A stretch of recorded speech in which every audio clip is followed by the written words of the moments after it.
Well, today was, the sixth practice that we've had this spring, and I've really been pleased with the progress that we've been able to make.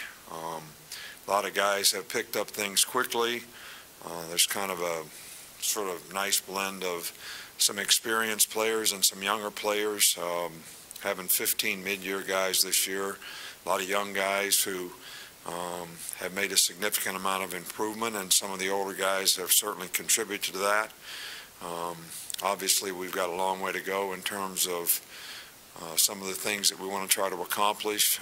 I think depth just about at every position probably would be, something of significance. I still think there's a lot of competition in a lot of positions, and I've really been pleased with the attitude and the way the players have been going around practice. Their energy has been really good.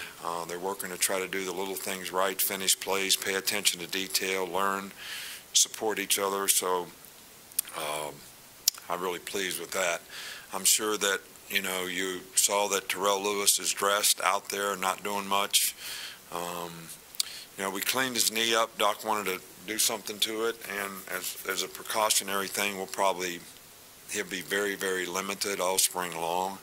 I think our goal is to get him ready for the summer, keep on pushing him so that he'll be ready for the fall.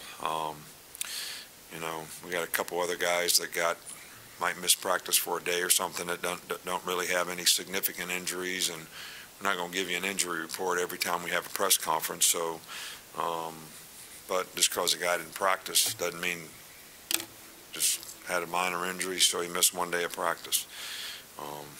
Any questions? You mentioned how Trayvon was able to work at both corner and star. I was wondering if you feel comfortable doing that with the way that Josh Jobe kind of ended the season last year, maybe the progress he's made. No, it doesn't. We got confidence in Josh Jobe. He's made a lot of improvement. We think he's had a good spring so far. We thought he made a lot of progress last year. I think he's much more confident, even this year.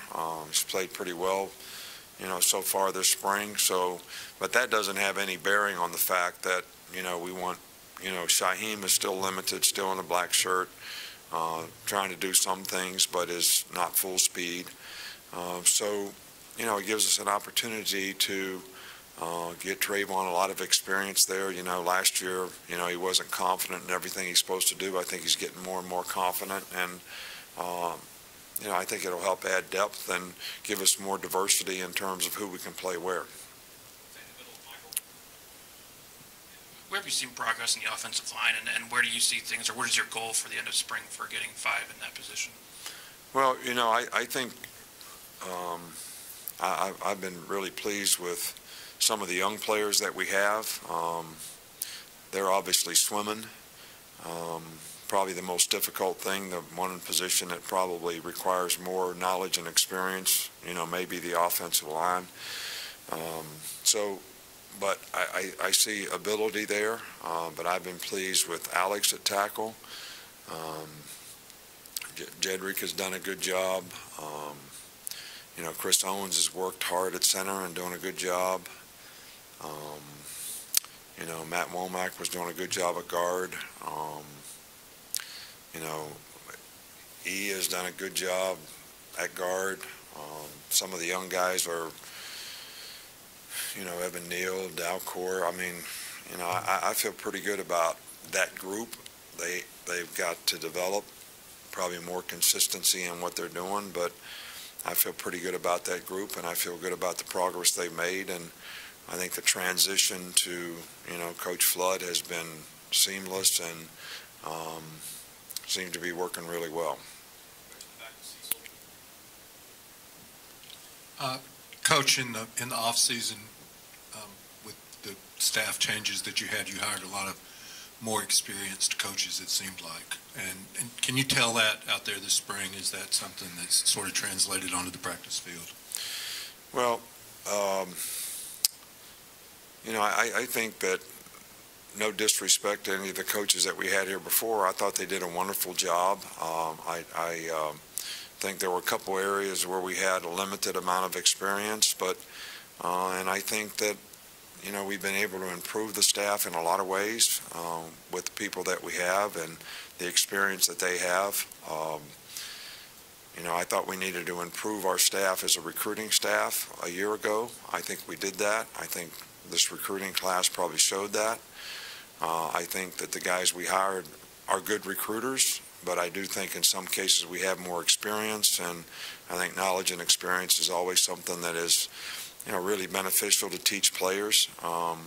So I've been pleased so far with, the people that we have and the progress that we've been able to make and how the players have responded to the coaches. You talked with Yavi Anoma in the offseason. Just how much growth have you seen from him both on and off the field? He's doing a good job. I mean, he's working hard. He's learning a lot. I think he's responding very well to Sal and Sal coaching him. He's doing much better in school. Been really responsible to try to do the right things and respond to people the right way, and he's certainly making a very positive contribution to the defense, and I certainly think that that's our expectation for him, and if he continues this way, I'm sure he's going to make a huge impact. Can you design an offense to better protect a quarterback? And given some of the injury situations that Tua faced last year, I mean, have you kind of reworked the offense a little bit, maybe to maybe reduce the exposure he might have to pressure and outside scramble? No. I mean, we can 7-man protect every time and send 3 guys out so they could double cover them all right? But, to me, it's the responsibility of the quarterback sometimes to protect himself. We have to get 5 guys out in pass patterns and have 5-man protection. We have 6-man protection. We have 7-man protection. We move the pocket. And we're going to do the things that we think that we need to do to help our team win and help Tua be successful. There's sometimes you got to know when to throw the ball away. When things break down, you can't make a play out of every play. You got to be smart about that. And we don't have a lot of design runs for the quarterback. We never have had for Tua, but I don't think we can take his competitive ability to run and scramble and make a first down in a critical part of the game because I don't know why. I don't think football is a dangerous game. All right, so I coach safety in every position with every player. I don't know how we can adapt our schemes so that we can guarantee the quarterback's never going to get hit.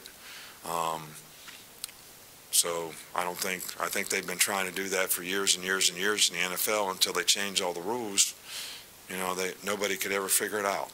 So for you to expect me to be able to figure it out, I appreciate your confidence, but I'm not capable.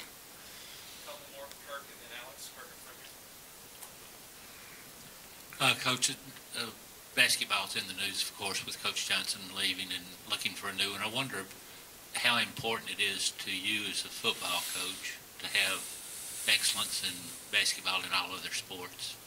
Look, I love Avery. I think he's a great guy.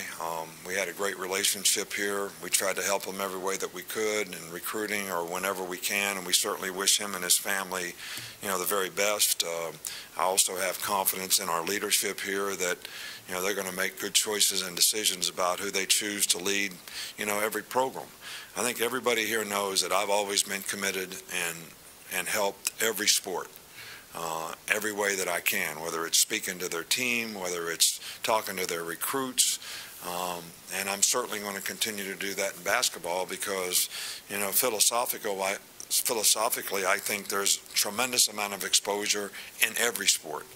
And for the University of Alabama to take advantage of that in every sport, I think is beneficial to our program, to our university, and to the athletic department as a whole. And that's part of my goal as being a part of that team. So I'm going to continue to do that in the future with, every coach in every sport, and we'll certainly do it with whoever we select to be the new basketball coach. Yeah, just wanted to ask you, obviously this time of year, it's hard to really find leaders. That's something that kind of takes place naturally over time. But what do you kind of hope to see from this first scrimmage about guys kind of stepping up and taking leadership roles? Well, I want to see people take leadership roles every day. You know, you don't turn leadership on and off. You don't do it during a scrimmage and not do it every day. You do it on the field, you do it off the field. And, you know, the first part of that is you got to set a good example, and you got to be somebody that somebody wants to emulate. And to be quite honest with you, you know, we haven't selected a leadership team yet, because I told the players on the team, you're going to have to earn your way on that by what you do on the field. And being a good player is not going to do it. Being a good leader is going to do it. And we've had some guys step up and do that. And, you know, hopefully they'll continue to do it by the example that they set, by how they support other players and try to help other players for their benefit. And, you know, but we're going to continue to try to develop it.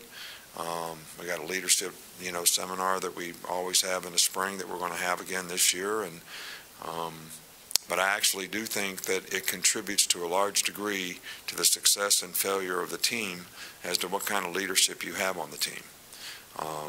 So it's going to be important if this team is going to reach its full potential that we have good leadership, and we're going to work really hard to try to develop it.